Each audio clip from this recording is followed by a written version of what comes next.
क्यों भाई, क्या हो गया जाट बेल्ट वालों की आवाज को?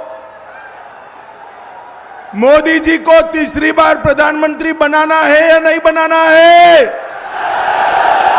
400 पार करनी है या नहीं करनी है?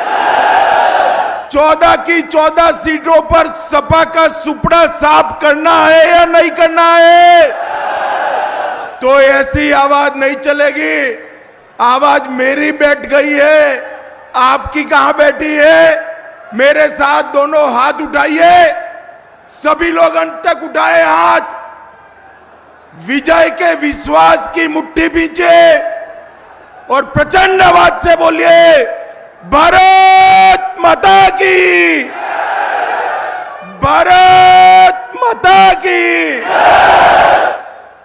आज भाई अब बार बार बाजा मत बजाओ, ज्यादा बोल नहीं पाएंगे, आवाज बैठ गई, थोड़ा कम बजाना। आज जाट बेल्ट में इतनी बड़ी संख्या में आए हुए भारतीय जनता पार्टी और लोकदल के सभी समर्थक भाइयों बहनों माताओं को प्रणाम कर कर मेरी बात की शुरुआत करता हूं। सबसे पहले मैं इस भूमि पर आया हूं जिस भूमि से चौधरी चरण सिंह ने किसानों के लिए, देश भर के किसानों के लिए अपनी आवाज बुलंद की थी। चौधरी चरण सिंह को स्मरणांजलि देकर मेरी बात की मैं शुरुआत करना चाहता हूं।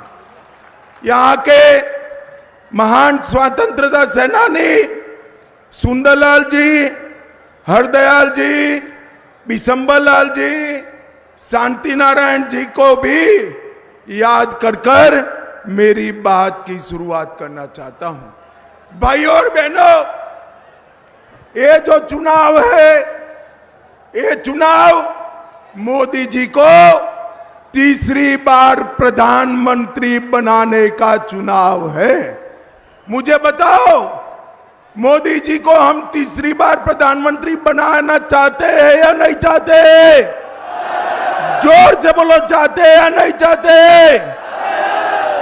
मोदी जी ने गरीबों के उत्थान के लिए, किसानों के उत्थान के लिए ढेर सारे काम किए।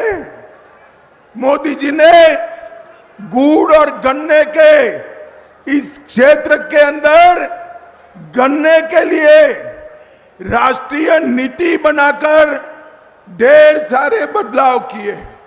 भाइयों और बहनों, आप याद करिए, जब कांग्रेस की सरकार थी, गन्ने की एफआरपी 210 प्रति क्विंटल थी, 210, और आज 340 रुपया प्रति क्विंटल करने का काम मोदी जी ने किया है।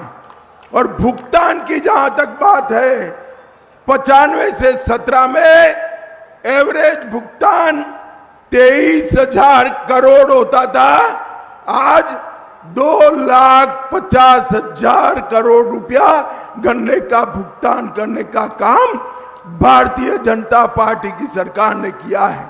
इसके साथ साथ चीनी मिलें, बसपा के शासन में 19 चीनी मिलें बंद हुई, अखिलेश के शासन में 10 मिलें बंद हुई, और भाजपा के शासन में 20 से अधिक चीनी मिलों को शुरू किया गया और 5 नई चीनी मिलें आज नई बनाने का काम हुआ है। और हमने इथेनॉल की पॉलिसी लाकर पहले 2014-15 में इथेनॉल पेट्रोल में मिलाया नहीं जाता था, आज 154 करोड़ लीटर इथेनॉल मिलाया जाता है, जिससे गन्ना किसान की आय को बढ़ाने का काम हुआ है।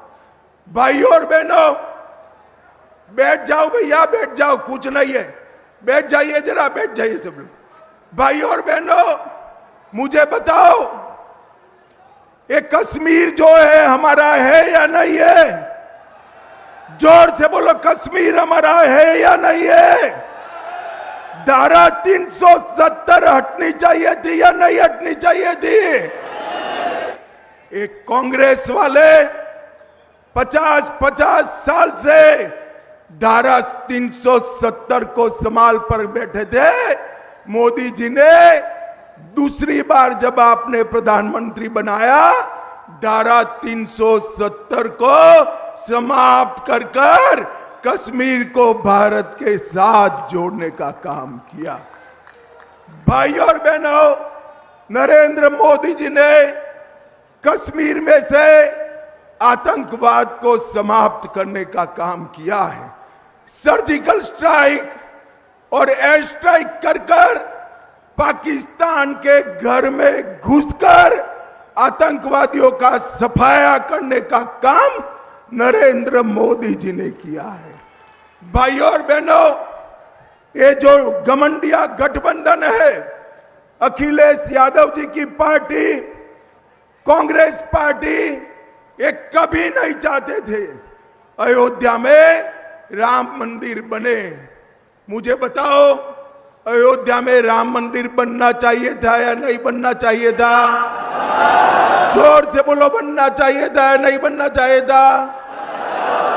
एक कांग्रेस पार्टी ने 70 साल तक राम जन्मभूमि के मुद्दे को अटका कर रखा, लटका कर रखा, भटका कर रखा।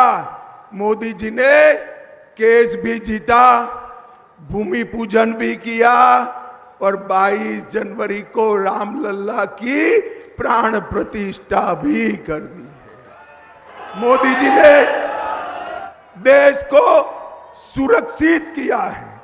मोदी जी ने देश को समृद्ध किया है। मोदी जी ने एमएसपी पर आजादी के बाद सबसे ज्यादा खरीदी करने का काम नरेंद्र मोदी जी ने किया है। भाई और बहनों, आज मैं पश्चिमी उत्तर प्रदेश में आया हूं। 2014 में मैं भाजपा का प्रभारी था। मैं यहाँ आया था, कैराना से, मुजफ्फरनगर से, सहारनपुर से पलायन चालू हो गया था। यहां पर कोई सुरक्षित नहीं था। आपने 2017 में भाजपा की सरकार बनाई। योगी सरकार ने यहां पर गुंडों का आतंक बंद कर यहां पलायन रोका है और लोगों को सुरक्षित किया है।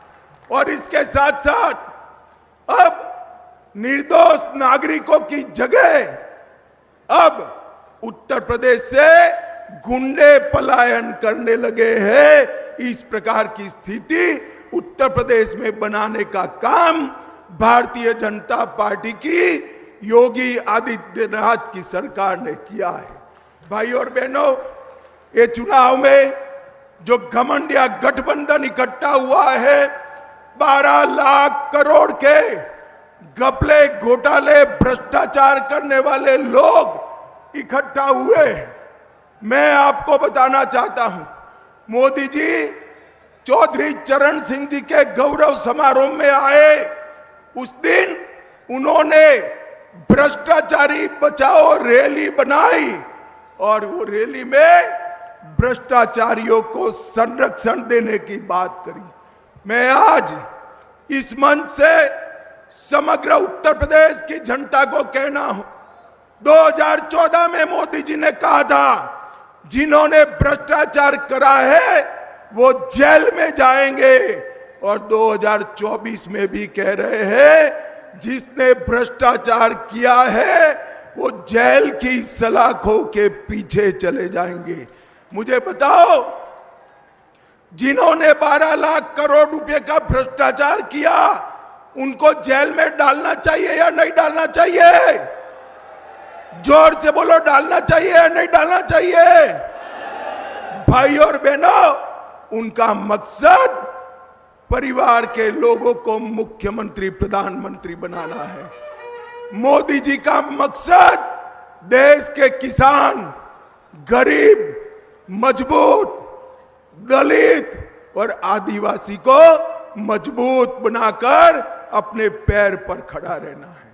आज मुझे अंत में इतना बताइए, संजीव बालियान को प्रचंड बहुमत से जिताएंगे क्या? अरे जोर से बोलो, जिताएंगे? बालियान आगे आओ आप जरा। संजीव बालियान ने मंत्री रहते हुए पश्चिम उत्तर प्रदेश के लिए बड़ा काम किया है। संजीव बालियान को प्रचंड बहुमत से जिताएंगे। 14 की 14 सीधे मोदी जी की झोली में डालेंगे। मोदी जी को तीसरी बार प्रधानमंत्री बनाएंगे। 400 पार करेंगे। तो मेरे साथ दोनों हाथ उठाइए, उठाइए दोनों हाथ, विजय के विश्वास की मुट्ठी बींचे और प्रचंड आवाज से बोलिए, भारत माता की, भारत माता की, वंदे वंदे, जय श्री राम, जय जय श्री राम। आप सभी का बहुत बहुत धन्यवाद।